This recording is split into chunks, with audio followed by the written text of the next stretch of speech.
Le Tchad est paralysé depuis 2 mois par une grève générale des fonctionnaires. Les magistrats sont aussi dans cette contestation qui paralyse beaucoup de secteurs d'activité dans ce pays. Ils ont ainsi décidé d'entrer en grève alors que le gouvernement a annoncé la réduction de leurs indemnités comme tous les fonctionnaires du public. Mais le syndicat des magistrats tchadiens informe que la grève sèche est reconduite pour 1 mois après 2 semaines de cessation de travail pour revendiquer le paiement des arriérés de salaire et l'annulation du décret portant rabattement des primes et indemnités des juges. Nous avons à son temps demandé que même si le pays traverse une situation de crise, ça ne donne pas le droit aux gens de marcher sur les principes légaux, constitutionnels, dans un État qui se dit de droit. C'est pourquoi nous avons contesté la légalité du décret et nous avons demandé son retrait immédiat de l'ordonnancement juridique.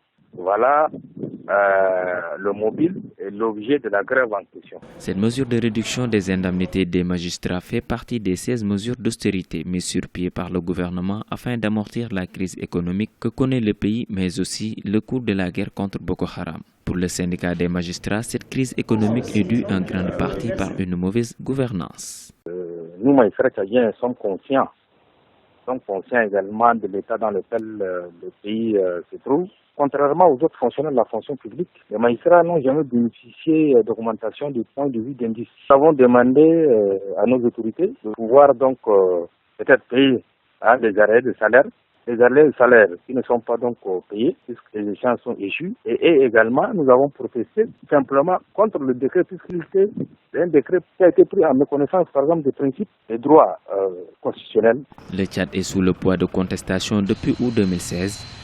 Les enseignants, par exemple, refusent de reprendre le chemin des classes pour les mêmes raisons depuis septembre 2016. Quant aux députés de l'opposition, ils ont déposé une motion de censure contre le Premier ministre et l'invitent à s'exprimer sur la crise économique actuelle. Mais pour les autorités, cette crise est la conséquence de l'effondrement du cours du pétrole, principale source de recettes. À noter que le déficit budgétaire s'élève d'après les chiffres officiels à 247 milliards de dollars.